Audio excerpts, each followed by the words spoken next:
ನಮಸ್ಕಾರ ಸ್ವಯಂ ಕಲಿಕೆ ಅಭಿಮಾನಿಗಳಿಗೆ ಸ್ವಾಗತ. Welcome to the family, welcome to ಅನುಸ್ವಯಂಕಲಿಕೆ. ನೋಡಿ ಕಲಿ ಇವತ್ತು ತುಂಬಾ ಸುಲಭವಾಗಿ ಮನೇಲೆ ಹೇಗೆ ಪನ್ನೀರ್ ಫ್ರೈಡ್ ರೈಸ್ ಮಾಡೋದು, ಪನ್ನೀರ್ ಬಿರಿಯಾನಿ ಅಂತ ಕೂಡ ಕರೀತಾರೆ, ತವಾ ಪನ್ನೀರ್ ಅಂತಾನೂ ಕೂಡ ಕರೀತಾರೆ. ಬನ್ನಿ ಮಾಡೋದು ಹೇಗೆ ಅಂತ ನೋಡ್ಕೊಳ್ಳೋಣ. ನಾನಿಲ್ಲಿ 2 ಈರುಳ್ಳಿನ ನೀಟಾಗಿ ಹಚ್ಚಿಟ್ಕೊಂಡಿದ್ದೀನಿ, 2 ಹಸಿರು ಮೆಣಸಿನಕಾಯಿ ನೀವು ಬೇಕಾದ್ರೆ ಯೂಸ್ ಮಾಡಿ, ನಾನು ಸ್ಕಿಪ್ ಮಾಡ್ತೀನಿ.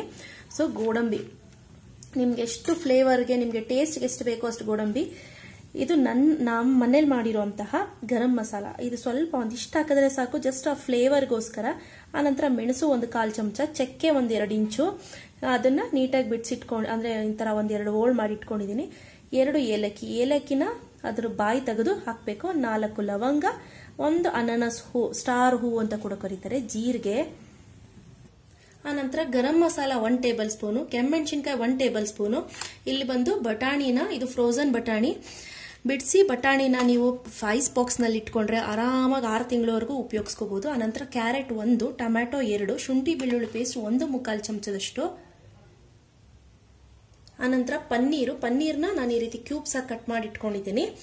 ಆನಂತರ ತುಪ್ಪ ನಿಮ್ಮ ಟೇಸ್ಟ್ಗೆ ಅನುಗುಣವಾಗಿ, ಅಥವಾ ತುಪ್ಪ, ಎಣ್ಣೆ, ಬೆಣ್ಣೆ ಯಾವ್ದಾದ್ರು ಯೂಸ್ ಮಾಡಬಹುದು. ಎಸ್ಪೆಷಲಿ ಬೆಣ್ಣೆ ಯೂಸ್ ಮಾಡಿದ್ರೆ ಕ್ಲಾರಿಫೈಡ್ ಬಟರ್ ಯೂಸ್ ಮಾಡಿ, ತುಂಬಾ ಚೆನ್ನಾಗಿ ಬರುತ್ತೆ. ಆನಂತರ ಫ್ರೆಂಡ್ಸ್, ನಾನಿಲ್ಲಿ ಬಾಸುಮತಿ ರೈಸ್ ತಗೊಂಡಿದ್ದೀನಿ, ತುಂಬಾ ಹಳೆ ಬಾಸುಮತಿ ರೈಸ್, ತುಂಬಾ ಚೆನ್ನಾಗಿರುತ್ತಿದ್ದು. ಆನಂತರ ರುಚಿಗೆ ತಕ್ಕಷ್ಟು ಉಪ್ಪು. ನಾನಿಲ್ಲಿ ಒಂದು ಕಡಾಯಿ ಬಿಸಿ ಮಾಡ್ಲಿಕ್ಕೆ ಇಟ್ಕೊಂಡಿದ್ದೀನಿ. 3 ಗ್ಲಾಸ್ನಷ್ಟು ನೀರು ಹಾಕೊಳ್ಳಿ.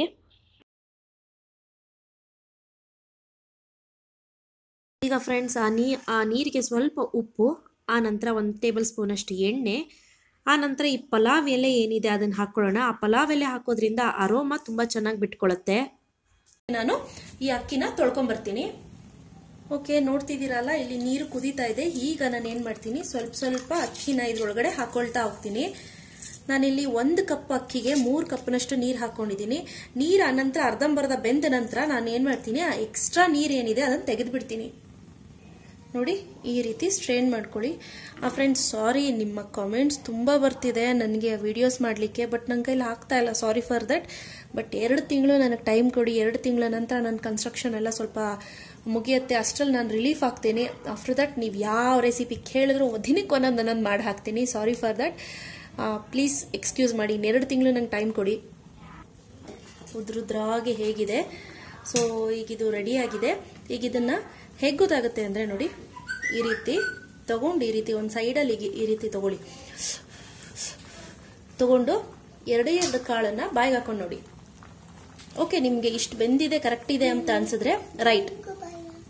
ಸೊ ಆನಂತರ ಇದನ್ನ ಸ್ಟ್ರೈನ್ ಮಾಡ್ಕೊಂಡ್ಬಿಡೋಣ ನೀರು. ಈಗ ಏನ್ ಮಾಡ್ತೀನಿ ಅಂದ್ರೆ ಫ್ರೆಂಡ್ಸ್, ಈ ರೀತಿ ಸ್ಟ್ರೈನರ್ ಅಲ್ಲಿ ತಗೊಂಡು ನೀರನ್ನ ಶೋಧಿಸ್ಕೊಂಡು ಒಂದು ಅಗಲವಾಗಿರುವಂತಹ ಪಾತ್ರೆಗೆ ಆರಾಕೊಳ್ತೀನಿ. ಈ ರೀತಿ ಆರಾಕೊಳ್ಳೋ ದೃಷ್ಟಿ ಏನಪ್ಪಾ ಅಂದ್ರೆ, ಒಂದಕ್ಕೊಂದು ಅನ್ನ ಏನಿದೆ ಅದು ಉದ್ರುದ್ರಾಗಿರ್ಬೇಕು, ಕಚ್ಕೋಬಾರ್ದು ಅನ್ನೋ ದೃಷ್ಟಿಯಿಂದ, ಅಂಟಬಾರ್ದು ಅನ್ನೋ ದೃಷ್ಟಿ. 2 ಸ್ಪೂನ್ನಷ್ಟು ತುಪ್ಪ, 2 ಸ್ಪೂನ್ನಷ್ಟು ಎಣ್ಣೆ, 1 ಪಾವ್ಗೆ 4 ಟೇಬಲ್ ಸ್ಪೂನ್ನಷ್ಟು ಆಯಿಲ್ ಬೇಕಾಗುತ್ತೆ ಟೋಟಲ್ ಓವರ್ ಆಲ್. ಫ್ರೆಂಡ್ಸ್, ಪನ್ನೀರ್ನ ನೀವಿಲ್ಲಿ ಕ್ರಮವಾಗಿ ಸಮಬದ್ಧವಾಗಿ ಬೇಯಿಸ್ಕೊಬೇಕಾಗತ್ತೆ. ರೋಸ್ಟ್ ಮಾಡ್ಕೊಳ್ಳಿ ಚೆನ್ನಾಗಿ. ಆನಂತರ ನೀವು ಪನ್ನೀರ್ ಸ್ಪಾಂಜಿನೆಸ್ ಬೇಕು ಅಂದರೆ ಸ್ವಲ್ಪ ಬೇಗನೆ ಎತ್ಕೊಳ್ಳಿ, ಇಲ್ಲ ಸ್ವಲ್ಪ ಹಾರ್ಡ್ ಆಗಿದ್ರೂ ನಡೆಯುತ್ತೆ ಅಂದರೆ ಸ್ವಲ್ಪ ಗೋಲ್ಡನ್ ಬರೋ ತನಕ ಫ್ರೈ ಮಾಡ್ಕೊಂಡ್ರೆ ಆಯಿತು. ಫ್ರೆಂಡ್ಸ್, ಈಗ ಅದೇ ಎಣ್ಣೆಗೆ ಸ್ಟಾರ್ ಹೂ ಹಾಕಿ 1-2 ನಿಮಿಷದ ನಂತರ ಮೆಣಸು, ಚಕ್ಕೆ ಮತ್ತು ಏಲಕ್ಕಿ ಏನಿದೆ ಅದನ್ನು ಬಾಯಿನ ಓಪನ್ ಮಾಡಿ ಹಾಕೋಬೇಕಾಗತ್ತೆ. ಆನಂತರ ಈ ಕರಿಮೆಣಸು, ಜೀರಿಗೆ, ಆನಂತರ ಜೀರಿಗೆ ಹಾಕಿದ 2 ನಿಮಿಷದ ನಂತರ ಇಮಿಡಿಯೇಟ್ ಚೆನ್ನಾಗಿ ಫ್ರೈ ಮಾಡ್ಕೊಳ್ಳಿ. ಗೋಡಂಬಿ ಒಂದು ಅರ್ಧದಷ್ಟು ಕಲರ್ ಚೇಂಜ್ ಆದರೆ ಸಾಕು, ಇನ್ನೂ ಜಾಸ್ತಿ ಮಾಡ್ಲಿಕ್ಕೆ ಹೋಗಬೇಡಿ. ಫ್ರೆಂಡ್ಸ್, ನಿಮ್ಗೆ ಜೀರಿಗೆ ಫ್ಲೇವರ್ ಇಷ್ಟ ಆಗ್ತಿಲ್ಲ ಅಂದರೆ ಸೋಂಪು ಕಾಳು ಕೂಡ ಹಾಕ್ಬೋದು. ಓಕೆ ಫ್ರೆಂಡ್ಸ್, ನಾನಿಲ್ಲಿ 1/4 ಚಮಚದಷ್ಟು ಸೋಂಪು ಹಾಕ್ತಾ ಇದ್ದೀನಿ. ಈಗ ಇಮಿಡಿಯೇಟ್ ನೀವೇನು ಮಾಡಬೇಕು, ಈ ಈರುಳ್ಳಿ ಏನಿದೆ ಇದನ್ನ ಹಾಕ್ಕೊಳ್ಳೋಣ. ಸಾರಿ ಫ್ರೆಂಡ್ಸ್, ಮಕ್ಕಳು ಕಿತ್ತಾಡ್ತಾರ, ಶಬ್ದ ಕೇಳಿಸಿದ್ರೆ ಸಾರಿ ಫಾರ್ ದಟ್. ಫ್ರೈ ಮಾಡ್ಕೊಳ್ಳಿ ಚೆನ್ನಾಗಿ ಇದನ್ನ. ಫ್ರೆಂಡ್ಸ್, ಈ ಟೈಮ್ನಲ್ಲಿ ಆ ತುಪ್ಪ, ಈರುಳ್ಳಿ ಹಾಕಿರೋ ಆ ಘಮ ಏನಿದೆ ತುಂಬಾ ಚೆನ್ನಾಗಿ ಬರ್ತಿದೆ.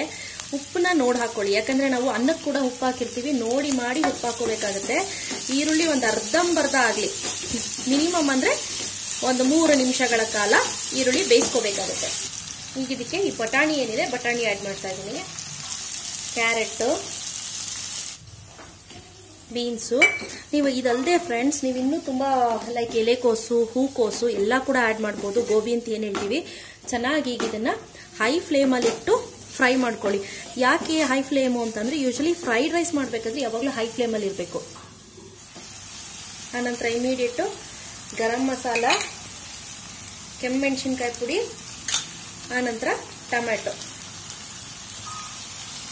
ಎಲ್ಲ ಹಾಕಿ ಚೆನ್ನಾಗಿ ಬೆಂದೋಗ್ಬೇಕು. ಟೊಮೆಟೊ ಅಲ್ಲಿವರೆಗೂ ಚೆನ್ನಾಗಿ ಫ್ರೈ ಮಾಡ್ಕೊಳ್ಳಿ. ಓಕೆ ಫ್ರೆಂಡ್ಸ್, ಈಗ ಇದಾಗಿದೆ. ಈಗ ನಾನು ಲಾಸ್ಟಲ್ಲಿ ಟೊಮ್ಯಾಟೊ ಕೆಚಪ್ಪು 1 ಟೇಬಲ್ ಸ್ಪೂನು. ನಿಮ್ಮ ಮಕ್ಕಳು ಖಾರ ಸ್ವಲ್ಪ ಕಡಿಮೆ ತಿಂತಾರೆ ಅಂದರೆ ಟೊಮ್ಯಾಟೊ ಕೆಚಪ್ ಹಾಕಿ. ಮತ್ತು ಸೋಯಾ ಸಾಸ್ ಒಂದು ಅರ್ಧ ಟೇಬಲ್ ಸ್ಪೂನ್ನಷ್ಟು ಸಾಕು. ಈಗ ಒಂದು ಒಳ್ಳೆ ಮಿಕ್ಸ್ ಕೊಡೋಣ. ಆನಂತರ ಇದಕ್ಕೇನೆ ಈ ನಾನು ಮಾಡಿಟ್ಕೊಂಡಿರೋ ಗರಂ ಮಸಾಲ ಏನಿದೆ ಆ ಸ್ಮೆಲ್ಗೋಸ್ಕರ ಸೊ ಅದನ್ನ ಹಾಕು ಒಂದು ಒಳ್ಳೆ ಮಿಕ್ಸ್ ಕೊಟ್ಕೊಳ್ಳೋಣ. ಈಗ ಫ್ರೆಂಡ್ಸ್ ನೋಡಿಕೊಂಡು ಅನ್ನ ಹಾಕ್ಕೊಳ್ಳಿ. ಒಂದೇ ಸತಿ ಅನ್ನ ಹಾಕ್ಕೊಳ್ಳಿಕ್ಕೆ ಹೋಗಬೇಡಿ. ನೋಡ್ಕೊಂಡು ಸ್ವಲ್ಪ ಅನ್ನ ಹಾಕ್ಕೊಂಡು ಫ್ರೈ ಮಾಡ್ಕೊಳ್ತಾ ಹೋಗಿ. ಈಗ ಇಮಿಡಿಯೇಟ್ ಇದಕ್ಕೆ ಕೂಡ ಪನ್ನೀರ್ ಹಾಕ್ಬಿಟ್ಟು ಒಂದು ಒಳ್ಳೆ ಮಿಕ್ಸ್ ಕೊಟ್ಕೊಳ್ಳೋಣ. ಈಗ ಫ್ರೆಂಡ್ಸ್ ನಾನು ಈ ರೀತಿ ತೆಗೆದ್ಬಿಟ್ಟು ಇದನ್ನ ಮಿನಿಮಮ್ ಅಂತ ಅಂದ್ರೂ ಒಂದು 3 ರಿಂದ 4 ನಿಮಿಷಗಳ ಕಾಲ ಸಿಮ್ಮರಲ್ಲಿಟ್ಟು ಕ್ಲೋಸ್ ಮಾಡ್ಕೊಳ್ಳೋಣ ಲಿಡ್ಡು. ಈ ರೀತಿ ಮಾಡೋದ್ರಿಂದ ನಾವು ಮುಕ್ಕಾಲು ಭಾಗ ಬೇಯಿಸಿರುವಂತಹ ಅಕ್ಕಿ ಅನ್ನ ಏನಿದೆ ಅದು ನೀಟಾಗಿ ಕಂಪ್ಲೀಟ್ ಆಗುತ್ತೆ. ಓಕೆ ಫ್ರೆಂಡ್ಸ್, ನೋಡ್ತಿದ್ದೀರಲ್ಲ ತುಂಬಾ ಸಿಂಪಲ್ ಆಗಿರುವಂತಹ ಪನ್ನೀರ್ ಫ್ರೈಡ್ ರೈಸ್ ಮಾಡಿರೋದು. ನಿಮ್ಗೆ ಇಷ್ಟ ಆಯಿತು ಅಂದರೆ ಲೈಕ್ ಬಟನ್ ಹಿಟ್ ಮಾಡಿ. ಇನ್ನೂ ಇಷ್ಟ ಆಯಿತು ಅಂದರೆ ಶೇರ್ ಮಾಡಿ. ಗೊತ್ತಲ್ವಾ ನನ್ನ ಚಾನಲ್ ಹೆಸರು ಅನುಸ್ವಯಂಕಲಿಕೆ. ನೋಡಿ ಕಲಿ. ನಿಮ್ಮ ಅನಿಸಿಕೆ ಅಭಿಪ್ರಾಯಗಳನ್ನ ದಯವಿಟ್ಟು ಕಾಮೆಂಟ್ ಸೆಕ್ಷನ್ ಮುಖಾಂತರ ತಿಳಿಸಿ. ಟಿಲ್ ದೆನ್ ಟೇಕ್ ಕೇರ್, ಬಾಯ್.